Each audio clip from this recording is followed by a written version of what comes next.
Hi, I'm Kat. And I'm Gabe. And we're the Ghouls Next Door. Talking about that spooky stuff. Because it's the most spookiest time of the year. Yep. We're great at this, as you can tell. Yeah. And it is October. It's spooky time. October. Normal. Okay. And we're talking about great horror writers. Mm-hmm. So last year we talked about Mary Shelley and H.P. Lovecraft. Yeah, and today we're talking about Shirley Jackson. Yes. So, in this episode of Books vs. Movies. I don't know if it's so much that. I don't know. That's what I said to you in Facebook. So yeah. Here we are. I've decided. With a preview man voice. Nice. Yeah, welcome to the show, listener. We're going to be talking about Shirley Jackson. If you're unfamiliar with Shirley, she is the writer of The Lottery, which is a short story that like every high schooler has read more than likely, and also Haunting of Hill House, which I'm sure you watched the cool Netflix series because people really loved it. And honestly, a whole lot more. She's done a lot, actually. Yeah, she's pretty impressive. And I mean, it's one of those things where, as a woman wouldn't in the early 1900s, did not get credit for the stuff that she did, like, in her own time. It was long after, that she died that people were finally like, oh, she's doing a little bit more than witchcraft and housewifing. What? This isn't a negative against her. If anything, it just makes her really fun. Yeah, she can do housewifing. She can do witchcrafting. She can do writing. She can do... whatever she wants. Yes, whatever she wants. Freedom. But in a time where like you couldn't actually do whatever you wanted if you were a lady. So yeah. Yeah. Yeah. I think this episode's gonna be fun. I kind of feel like when we did Mary Shelley, I got super crazy and went fangirling about it because I just really learned to love her. And I think I'm learning to love Shirley Jackson as well. Different people, yes. Gabe. Shirley, both for her own babes. reasons. Yes, both goth babes, for sure. But different goth babes. One's a witch babe, the other's a goth babe. Yeah. Yeah, which is appropriate for this season. Mm-hmm. Yeah, and so stay tuned for listening to this, but also if you're, around, give us a comment and tell us what you're doing for Halloween. As it is the time of year for the ghouls that is comparative to any gift-giving holiday. Give the gift this season, the spookiest season of all, to the Ghouls Next Door, and or subscribe or write nice words to our eyes on the things that do that, like iTunes. Yes. Cool. Yeah, that could be the gift to the ghouls because this is our second year anniversary. So yeah, there's so many reasons to give us the gift of subscriptions. Yeah. Yes. So stay tuned. We're going to be talking about Shirley Jackson. Facts. Yeah, facts. We tell you facts. All the facts. Here facts. Still facts. About that spooky stuff. Yeah, spooky stuff.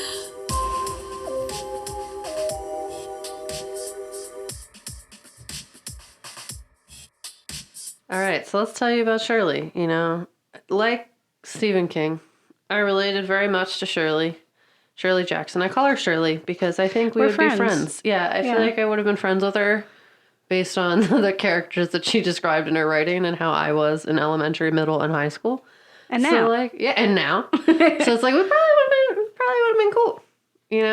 I don't like to be in the norm, and neither did she. So here we are.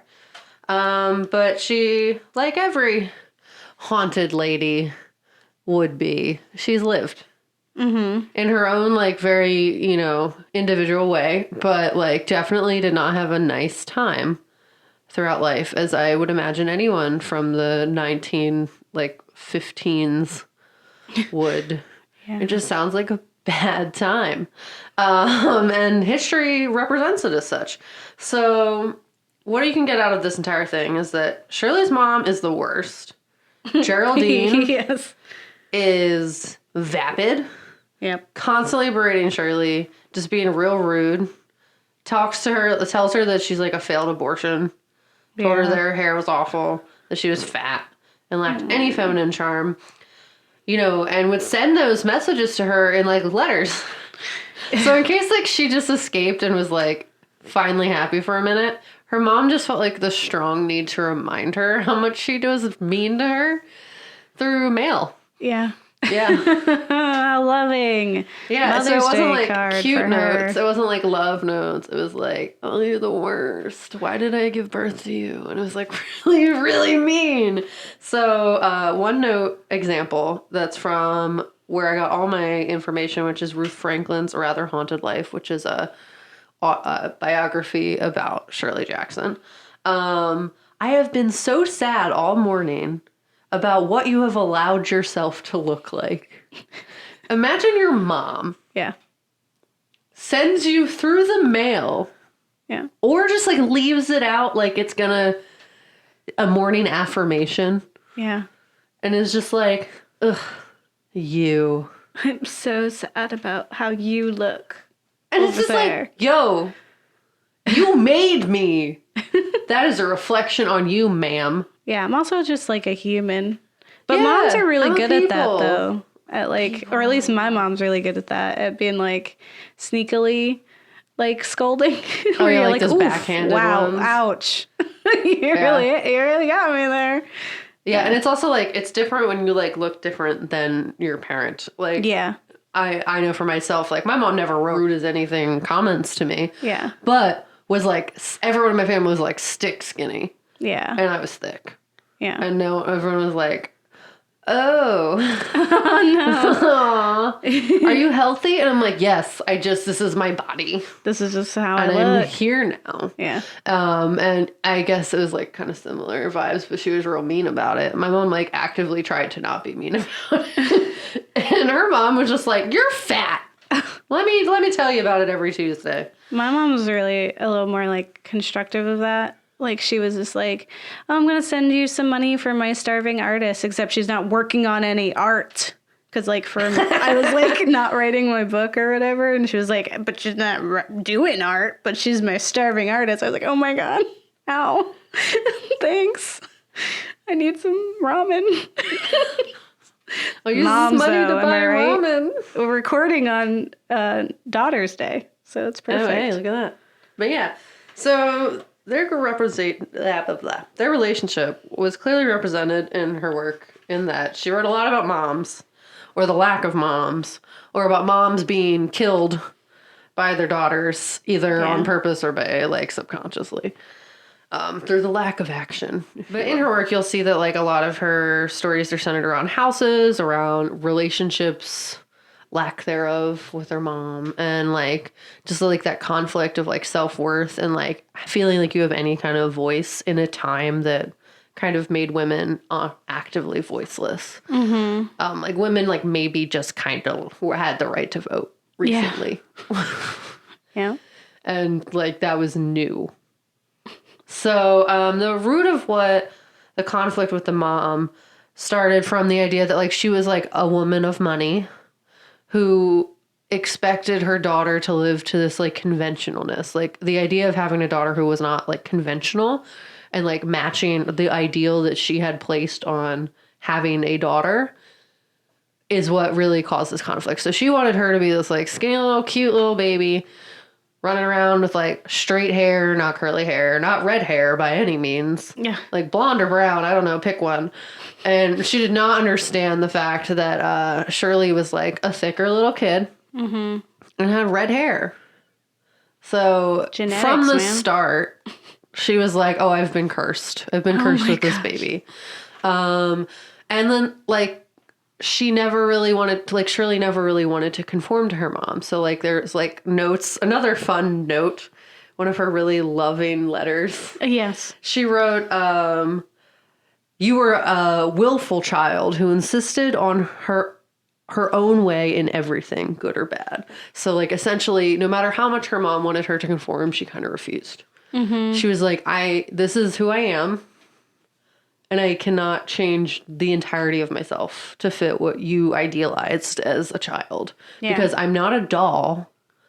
I'm not a lifeless doll. I am a human person Yeah. who you brought into this world. No one asks to be alive. Man, you did this. Yeah. You brought this baby here. You gotta be nice at least. Like, it's rude. So yeah, her mom sucks. Yes. But so as she went on, a funny thing about this is that she was sent to college by her family. And her family was not nice. So she was like, cool, I'm getting away. But her family, it seems like from that time period, I would guess that they were sending her to get her MRS degree and not like an actual degree. Yeah. And Shirley actually ended up finding her husband in college. Yeah. So I guess that they were successful.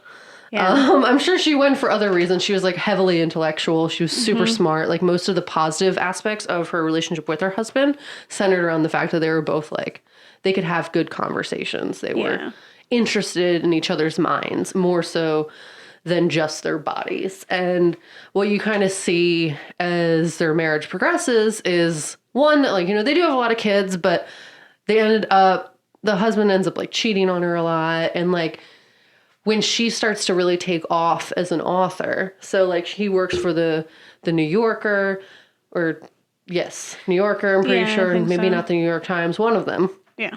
Works for there, and a lot of her stories start to get published in the publication and are like widely very liked, you know, or have like not, if not liked, have reactions. So like people are paying attention to her work, and they kind of have this emotional latching to her work. And then like she just goes on to become more and more popular, even if it's like, you know, all press is good press kind of deal. Yeah. And she kind of surpasses him as a writer. And he's also like a big influencer on her work and like a good writer from what I've read about him. But like really takes this toxic masculinity to play and like basically becomes rude to her, cheats on her, like feels, I guess, from my understanding, emasculated by her and her success. And like all this time, it's like she's just trying to like find her own concept of self-worth in a life that has made her feel like she has none. Yeah. So you really see that in a lot of her work, especially I would say in We've Always Lived in the Castle. Yeah. The character is very agoraphobic. She does not want to go to town. Late in Shirley's life, she becomes agoraphobic just through like the isolation of being a woman during this time. And especially if you were a woman who was unmarried. Yeah. She really tells that story of like, what is it like to not have any claim over anything? Like, what is it like to feel like a burden to your family? Yeah. Because you cannot find a man. And that your identity is completely centered around your value is decided through whether or not you can find a husband. You have no other value other than that. Yeah. You need to make babies. Post World War I, oh my God. Yeah. All they were like is like, bear the future children. We've sent all the other ones to die. Like, that is what post-war anything is. It's always like, women, become mothers. Yeah. That is your greatest gift to your country. Hitler did that stuff. Hitler did that stuff. Like, that was his whole thing where he was like anti-Weimar Republic. He was like, women, you know, you can do this. Go be moms. So that was the time she lived in. And it's like her entire value was decided by society through this. So she became very agoraphobic, not trusting of the town. Her family was from money, and you can see like in her upbringing, it was resented by the people around her. Like, she did not suffer through the Great Depression. Yeah. And people like resented that about her family. Like, her father was very well off. We have always lived in the castle. It's so much like We Always Lived in the Castle. I was like, is this just about you? Did you just fantasize about poisoning your family? No. And like she designated herself as a witch, so she did practice, you know, witchcraft in her own right, similar to the character of We've Always Lived in the Castle. And I think you also see it a lot in Haunting of Hill House. I didn't read the other ones, but those were the two that I have the most knowledge of. So I saw so much of her life just like sprinkled into her work. And you know, the saddest part about her life is that because of all of this, she took drugs, tranquilizers to ease her anxiety, and amphetamines to make her able to manage all of this stuff, and that led to her very early death And her husband's early death, too, because they were both, like, not taking care of themselves. Yeah, 48 was when she died. And he was 51. Yeah, and well, with her witchcraft, I think it's funny because Ruth Franklin had this interview, and she was talking about Shirley Jackson, and that there was this rumor that, like, she had, like, not this competitor, but someone wrote, like, a bad review of one of her books, and then he later suffered, like, in a ski accident or something, and people, like, really believed that she did it, and so she would make jokes that, like, oh, better not, like, you know, go out of, like, if you go out of town, I can't reach you over there, or, like, when, you know, essentially just kind of really buy into and play with those ideas. And I totally get why women of that time were like, witchcraft, man. Because, like, that was the whole thing. Like, Salem, Yeah. women feeling oppressed and wanting to go dance naked in the woods. Yeah, who doesn't want to go dance Let naked them in dance. the woods? Let them dance. All right. Just go let them ahead. dance. Yeah, I mean, yeah, I think her lens really, you know, helped fulfill the writing that she did, right? It became her tool and the power in which she wielded in order to create this content. And it also like affected other like women as well, who at the time were reading her work, who were also like housewives who went into college to find a husband and are living confined in their home and just taking care of the kids and have hobbies and interests. And they're like, how do you do it all?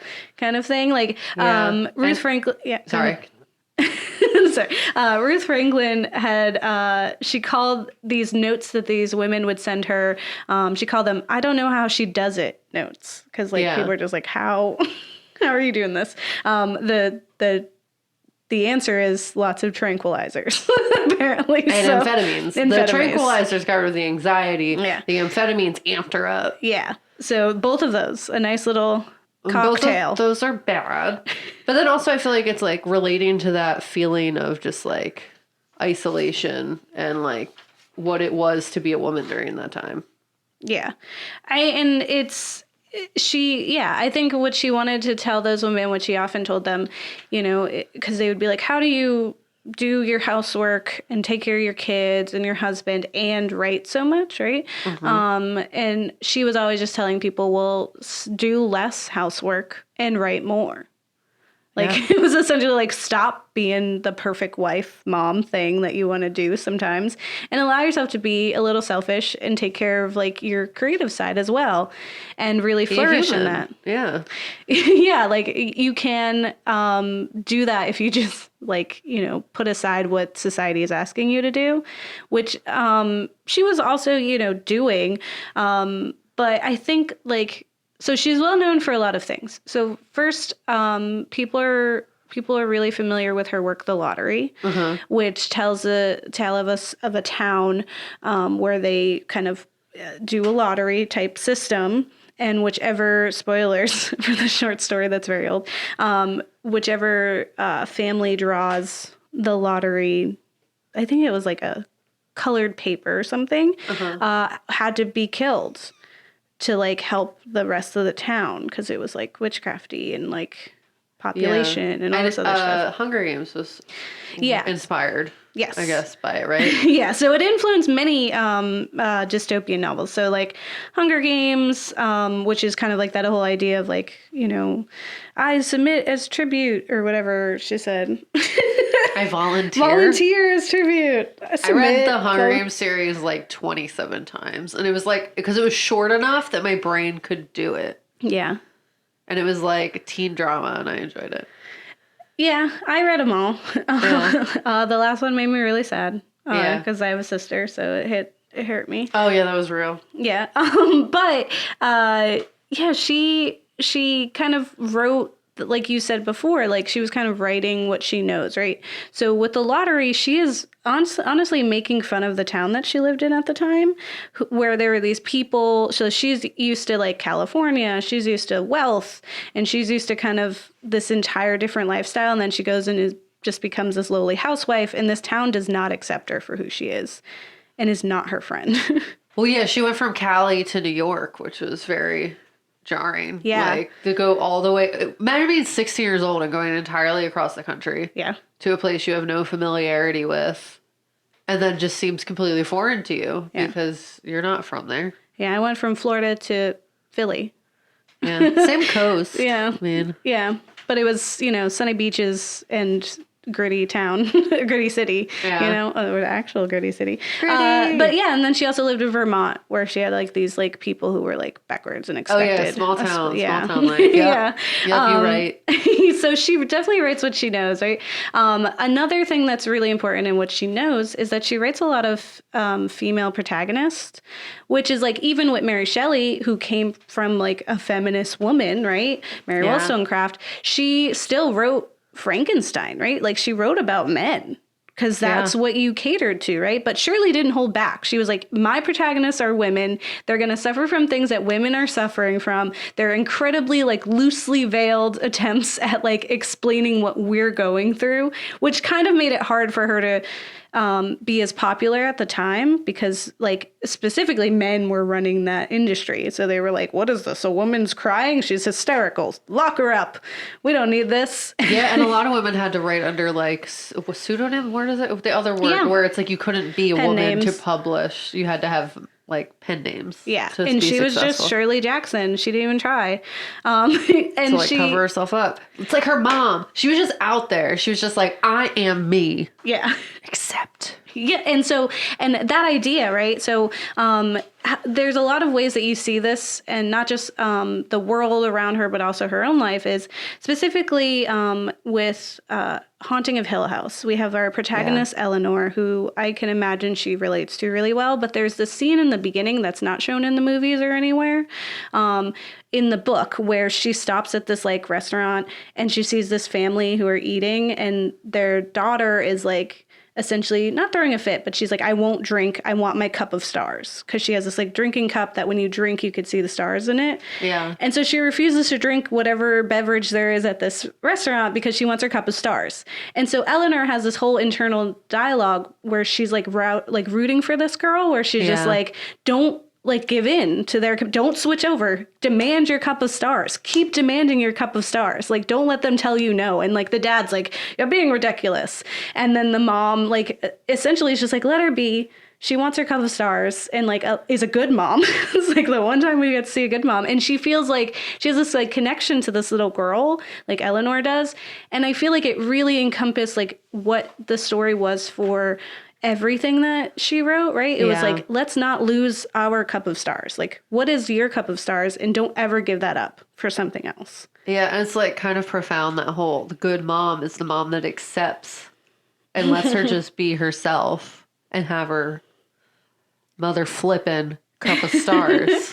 Yeah, I would say the Haunting of Hill House reminded me of The Yellow Wallpaper, which is by the feminist writer Charlotte Perkins Gilman, who's written a lot of things. She also wrote Herland, I believe. She does really great feminist work.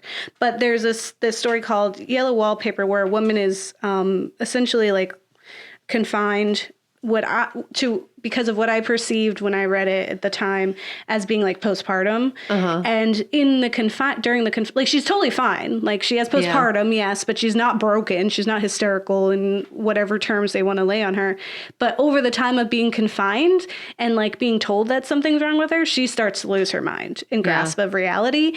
And that's what I see like the Haunting of Hill House being, is that we have this woman who's lived her whole life catering to her mother.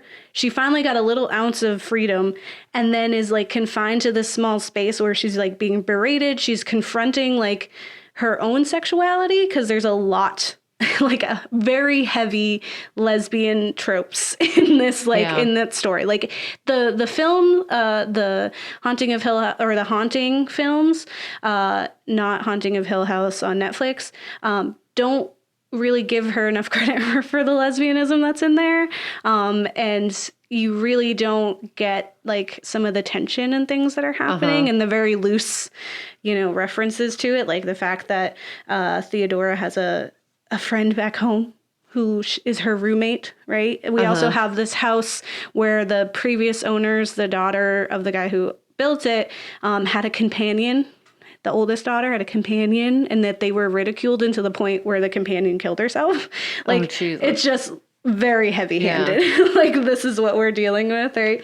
So she definitely talks about all this isolation, and like essentially trying to like hold on to what is true to you. Yeah. Even though like the rest of the world is telling you to like shape up and do what they want you to do. Yeah. And even outside of Hill House, her books often revolve around women who essentially are just longing to escape from their like mundane and borderline abusive homes in some way or another. Just like, it's literally an escape, and she's having to act out these escapes in different ways. So she has one called like Hang His Man, which is a young girl who yearns to live her own life. And she imagines this will be possible when she goes off to college, and gets away from like her domineering father in that case. But then she ends up kind of losing her grip on reality and exhibiting signs that could be interpreted as like schizophrenia.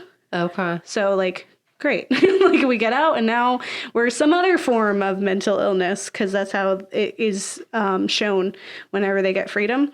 There's Bird's Nest, where there's the protagonist Elizabeth, who is letting life pass her by while her neurotic aunt kind of like is controlling her life.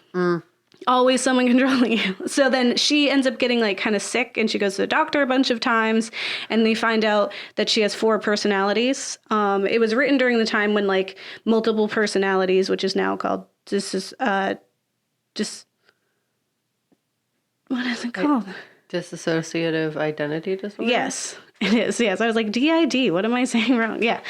So at the time, it was multiple personality disorder, and it was super like popular to think about and write about. So she wrote about that.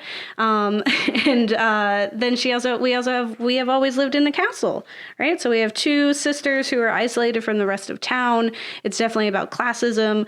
They are the wealthiest family and have control of the town as well. So that's another part of why they're alienated, is that they're not on equal footing in that way either. And they also lack common knowledge on how to like operate in normal society, which she also feels like she did, you know? Yeah, I mean, all of her stuff's just about her life. Like, I just can't not be. Like, when reading about it, it's like the agoraphobia is so real. The mother dynamic, the controlling father or man figure dynamic. Yeah. It's just all up in there. Wanting to have, like, a female, like, counterpart to, like, make them feel, like, the sister. Yeah. She didn't have a sister, she had a brother. And all the women, like, in her immediate circle, other than, like, her friends that she made, were, like, very awful to her. Yeah. So I feel like it's, like, that craving of having a positive feminine influence on her life. Yeah. Or just female influence on her life that wasn't, like, really cruel and, like, mean to her all the time. Yeah, and to also have like strength in who you are, in your personality, and your sexuality, and your just like your dreams. Yeah, there's a quote in the New Yorker under an article called "The Haunted Mind of Shirley Jackson," and it goes like this: "The motif of a lonely woman setting out to escape a miserable family or a grimly claustrophobic community and ending up lost recurs throughout Jackson's stories.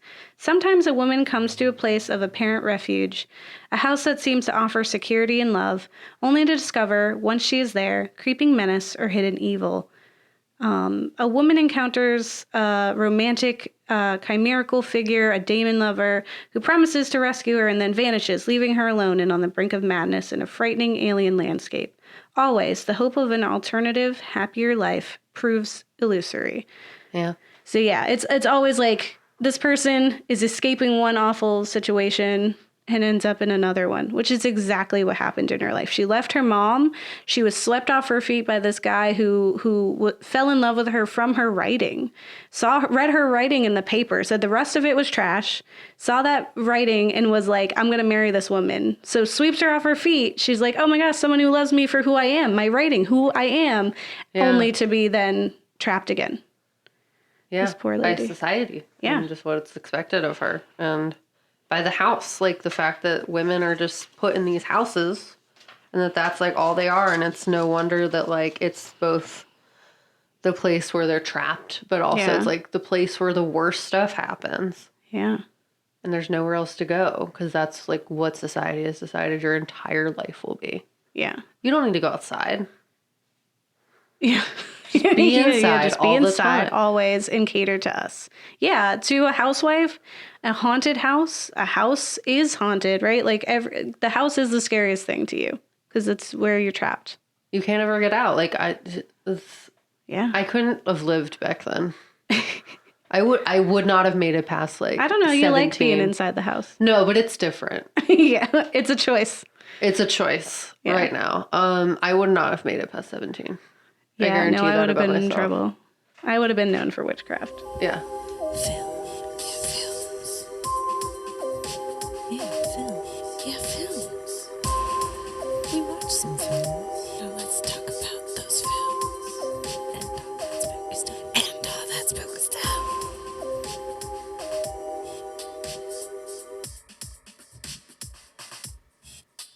So we just talked about her books, Yeah. but luckily there has been media for what she's done. Movie times. Yeah. And Or that's show what, luckily, times. is for all the things that we're going to talk about this month, there's like a version of something, which is great. Yeah, it's great for my mind that has a very hard time with books. Yeah. I also find it really fun to kind of compare like the books to the movies. Books versus movies. Yes. Let's see who comes out as champion. Dun, dun, dun, dun. So we watched several things. We'll touch a little bit on each one of these parts. So first, I wanted to start with The Haunting, parentheses of Hill House, from 1963, directed by Robert Weiss, right? So this is about a scientist doing research on the paranormal invites two women to a haunted mansion. One of the participants soon starts losing her mind.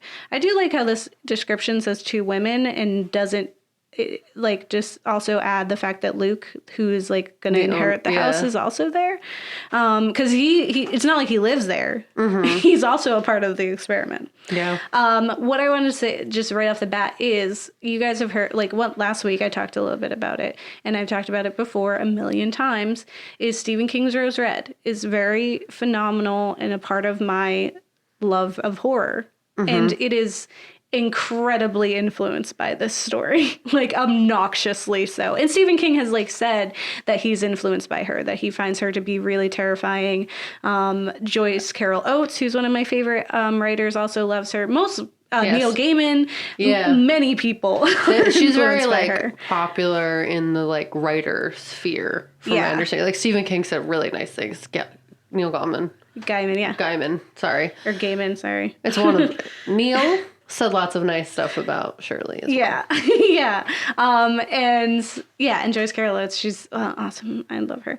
But it's there's a lot of things in here that are just literally taken from it. So one thing is that people really people find the most impactful is the first like paragraph of the story, which essentially describes the house, and it describes the house as if it is a being, right? Like as if the house itself is evil. It will always be evil, and it will be here forever. Like for it's been evil for all these years. It's going to be evil for more years. And then it also says, whoever walked here walked alone, I believe is the quote. Please.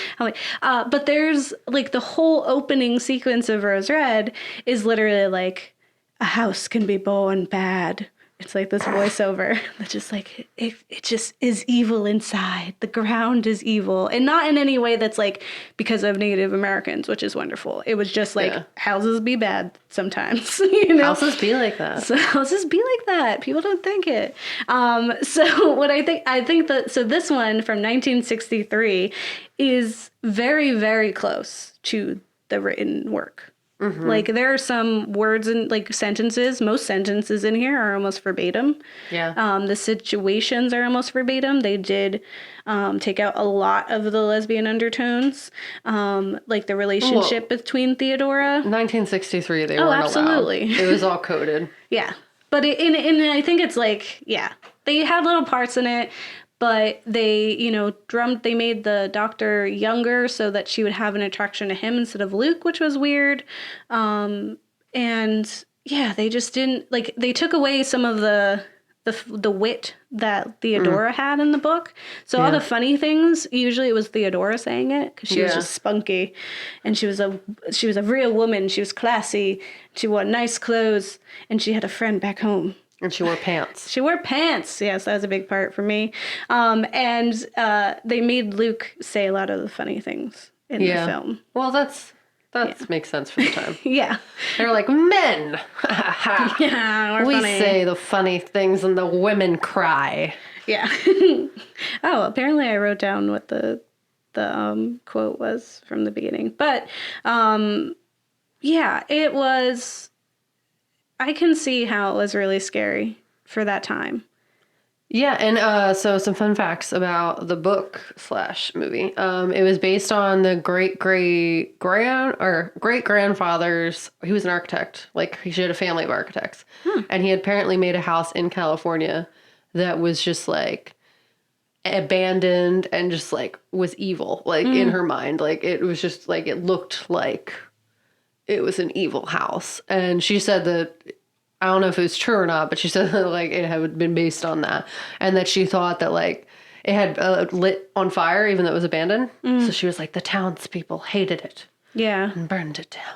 It's kind of like we have always lived in Castle. Yeah, it's also like that. But she said that the house itself was based on. Yeah. That place.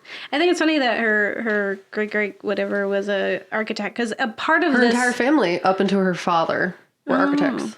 which is such a hard job to do.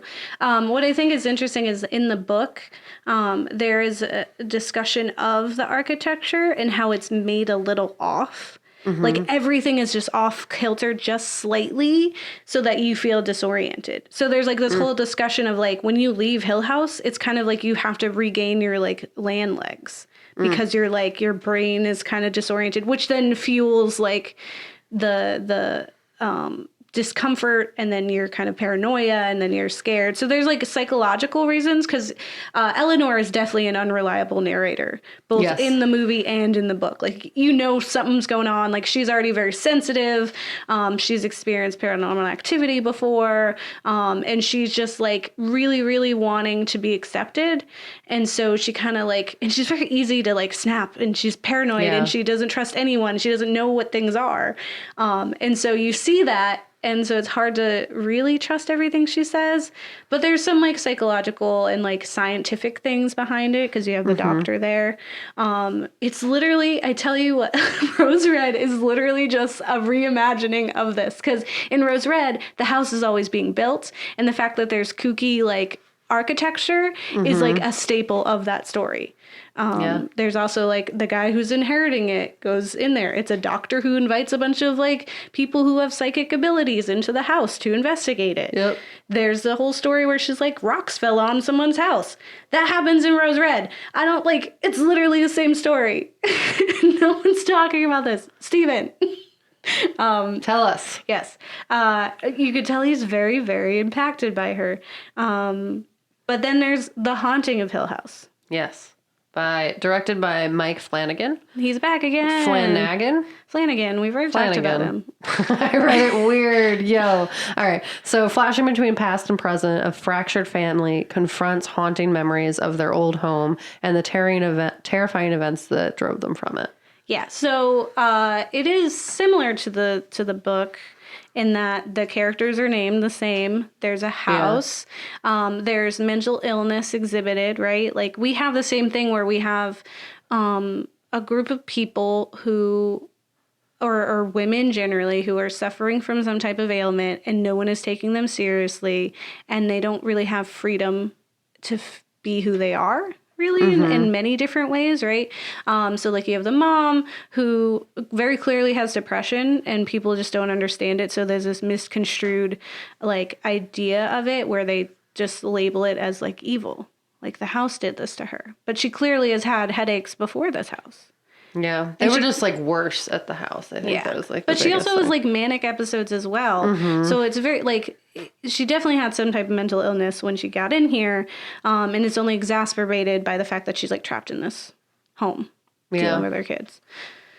you have Nell, who sees things, who's very clearly based off of Eleanor from Haunting. Just very misunderstood, always kind of being like told that she's being dramatic or that like, oh, look at Nell, be Nell again. Yeah. And then it's like the whole thing throughout. And then Luke is also very misunderstood, but they were twins. So like there's this connection between them. It was a great show. There should have been bigger trigger warnings. Yep. That show messed me up, especially like that hanging scene was unnecessarily graphic. Yes. Like I get you, well, I'm not going to spoil it, but like I get you had to show what you had to show. Yeah. But you did not have to do it in that way. Like that messed me up for like a full 24 hours. Yeah, well, we didn't watch it for a few weeks. I think even months. I had we stopped. I didn't like. It's not like I thought the show was bad. It was just like I could not watch it after that episode. There's a lot of really. It's very interesting because it deals with grief really well, or not well, but in an interesting way. The whole show, it's very interesting. I think it's very well done. I enjoyed it, and I can see how it was like loosely imagined. Yes. From the book. Yeah. Like there's the Cup of Stars and there's Abigail who is like the statue and also like the haunting story of the house. She's the little girl. Yes. And then you have like the two people who come and take care of the house but don't ever stay at night. Yep. And then the red room. So in the books, is the nursery. They're in they're in the different colored rooms, and the red room was the room that was the most haunted. Yeah. There's a lot of similarities. I totally forgot about the Cup of Stars from the show. That's crazy. But it is, what I think is interesting is that it does do an interesting job of comparing, having this misunderstanding of grief and of all types of illness and just like people being people, right? So like not even just like depression, and even lesbianism, in that what Theodora is actually a lesbian in this. Like she's allowed to be who she is. It's played by his wife, playing a lesbian. He likes to put her in roles. And also drug addiction with Luke. There's a misunderstanding of how that works. And there's like there's some toxic relationships in there. But there's also some really jarring scenes and scenarios that are very affecting and can destroy your happiness for a very long time. Even outside of like the scene that triggered Kat, there's a husband's death that is really traumatizing throughout that. And it's just like, it's very stressful.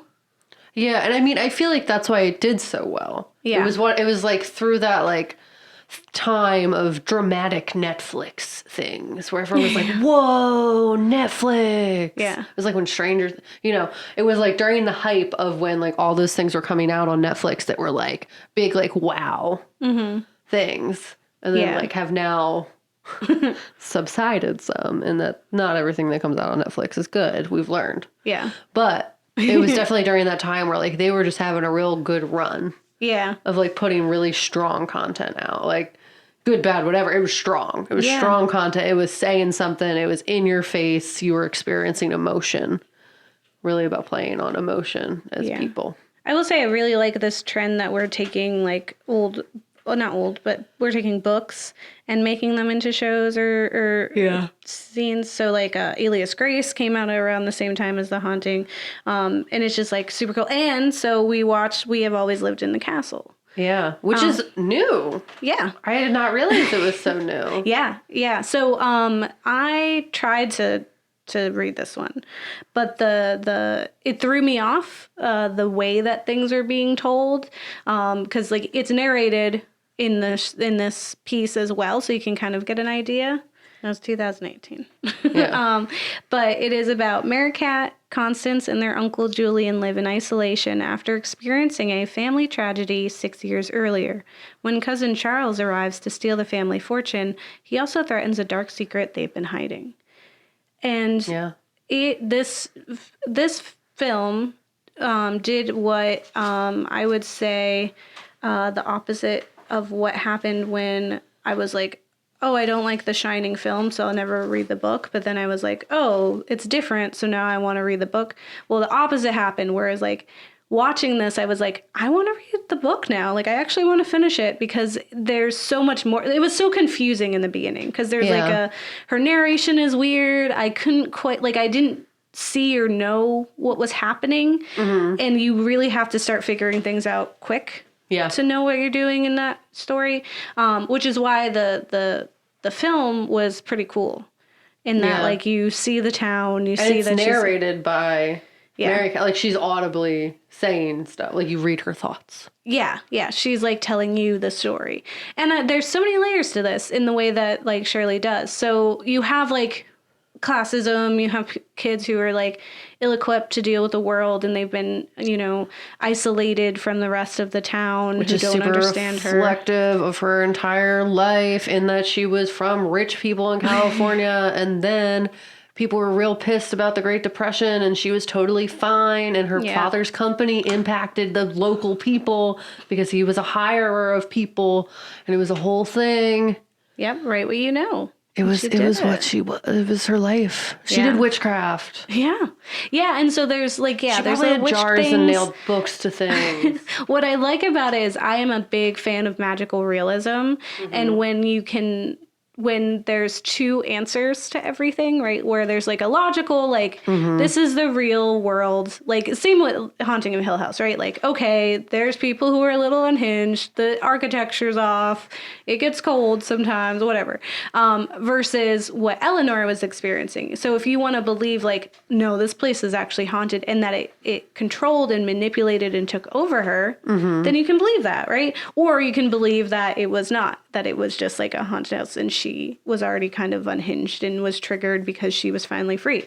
So I think with this, it was very similar, where it was like, okay, you got this guy who comes in, he's the cousin, and he's, like, changing their whole life. Like, it looks like, one, he's, like, trying to get some money, right? But also seems like he's manipulative in so many other ways. But then he also seemed like, you guys you just have no understanding. Like, you're all kind of off, right? Like, your uncle is a little weird now because he almost died, so he's not all there. He's poison. Yes.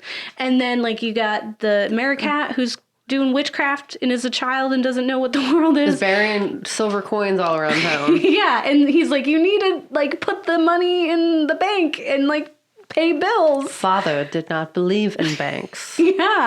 Right? So, like, he does sound reasonable, right? But then when you're reading it from Merricat's point of view, you're like, is he a demon, though? Like, is he a demon? Is what we need to know. Like, you can suspend, like, belief for a little bit and be like, actually, he is some supernatural demonic force who has come in and is an enemy and is ruining their lives. But I thought she liked demons because she was a witch. So No, that doesn't mean you like demons. Well, you like demons you control. That you control. Okay, I just want to make sure. Yeah. There are still bad demons if you're a witch. I just want to make sure. I don't know. Yeah. I'm not an actual witch. We did a whole episode on this. Yes. No, so it's the whole thing was, like, she wasn't supposed to go to town. And because she went to town, she wasn't able to prepare the house and to protect it. And that's when he came in.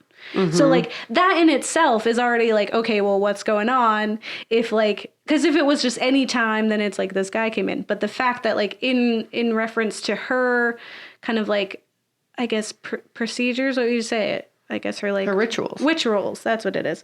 That it went against those, like, the fact that she missed one, and then he got in, like, that already sets the tone of, like, no, he's definitely a demon. But then you're also like, but also, is he wrong? Because he's definitely not. Like, they definitely have no idea what they're doing. Yeah, like, he just has this kind of, like, scumminess about him, but he's not saying wrong things. So it's just, like, definitely highlighting the fact that, like, you have a misunderstanding of what life is for people who aren't rich people. Yeah. And then also, like, you've isolated yourself so much. Yeah. One, because you have no desire to interact with anyone else, men, otherwise. You don't want a husband. Yep. You're not doing any of that. Where, like, the sister even says at one point, it's like, you should have a boyfriend. Yeah. And it's like, no. Well, if you think about it, the stemming, so the poisoning that happens is because the older sister had been dating the guy and Merricat told the dad. And so then he was like, no, this isn't happening. So it was it was the response of that event that led to the poisoning. So it was like this idea of like, they're going to be free. They're going to go and live their life. They're going to find love in their own way. They're going to leave. Right.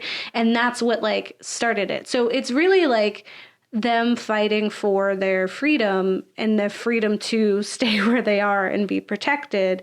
And it's a equal opportunity adventure in murder. Murderers for everyone. Yeah. Women can do it too. Yeah, and then you have that whole scene where it's like the controlling man, the controlling father, and like him being just like father and all other stuff. It was just like, there's so much. It was a good time. I recommend the movie. It got 88% on Rotten Tomatoes, so I've decided that means it's good. No, I wasn't expecting that at all, especially because the book messed me. I was like, I can't do this. This is the wrong one. And so then I ended up reading The Haunting of Hill House instead. But now I'm like, I'm going to go back because that seemed like it was fun. Yeah, it was a good time. I really enjoyed it. I recommend watching it. We didn't spoil most, if any, of it, really, honestly. You still get more, like, you get more out of it by watching, because there's, like, the situational things. It's kind of beautiful to watch. It's haunting in its own way. The characters are great. I forget the actress's name, but they are they're really good actors. And the one girl, I think she's like from Halloween Town or something. Oh, no. The other one, I don't know. But the one is Thaisa Farmiga from the show that shall not be named. So she's from season 1. Oh, of the Murder House. So I don't know. The older sister is Alexandria Daddario. Yeah, she's in, I think, Read It and Weep, or she's in Percy Jackson. She's in, like, kids' movies. Can You Keep a Secret? She's in When We First Met. She's in kids' movies. Yeah, she's in a lot of kids' movies. But she did really great. I would say she's a breakout star. She was very good at being creepy. Mm-hmm. Yeah, that was a great time. You should watch. I honestly recommend watching all of the things that we watched, which I don't always do. I liked every single one of them. Haunting on Hill House, the show.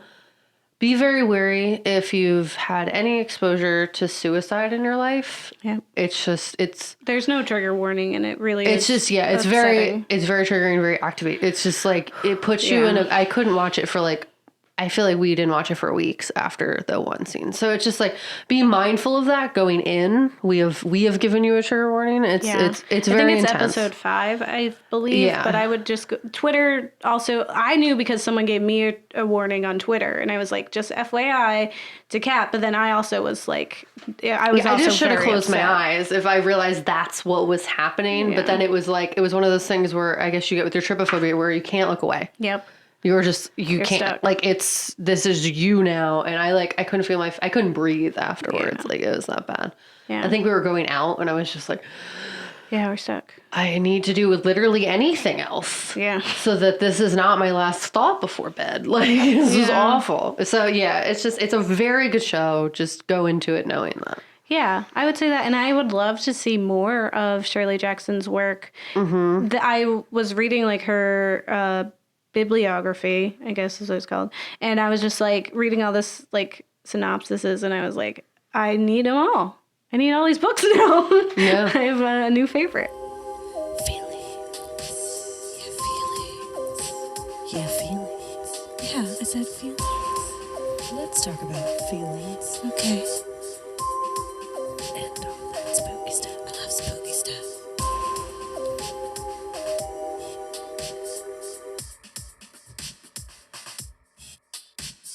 All right. So if you like it, it's keep your cup of stars. Keep that cup. Yeah. Keep it. Have stars all up in your cup.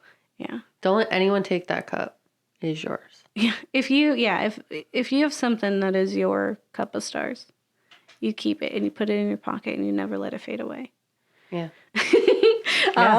And if you don't like it, it is, I have been so sad all morning about what you have allowed yourself to look like. Ugh, Mom. Geraldine. Oh, Geraldine. Jerry. She's just mad that that's her name.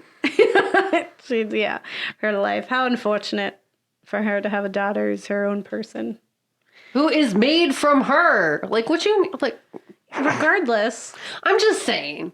No one has to be alive. Yeah. You didn't have to have babies. I mean, yes, you did. You did. Apparently she's... Geraldine, you did. She didn't want to. Yeah. It was like the first year of their marriage, and she was like, ugh, I wanted to be married in a socialite a little longer. Yeah. And then this happened. Yeah. And she's fat. She's kind of homely. She likes to write all day. She was super cute. I saw pictures. Yes, she was. She got a cute face. Mm-hmm. Yes. I didn't see the rest of her, but I saw that her face was super cute. She had a good smile. She's a very unique face, I would say, for sure. She's like unique pretty. She's not like that, like cookie cutter pretty. She's really got character to her face. She definitely has character. I will say that. Pretty is pretty. I mean, but I'm just saying. Yeah. Everyone can be pretty in their own unique way. And she was pretty. In my opinion. Yeah. She's a couple stars. So, Geraldine. Yeah, I would. So for Shirley. I'm like her new biggest fan. Like, I was like reading about her. I was like, I love this woman. Yeah. Let her write. Like, look at her, like, just like, I don't, it's so sad that she died as early. And just like that she lived in the time that she did. Yeah. I just feel bad for every woman that lived before now. Mm-hmm. It was just a bad time. Yeah. Oof. And it's just that she still rebelled so much. Yeah.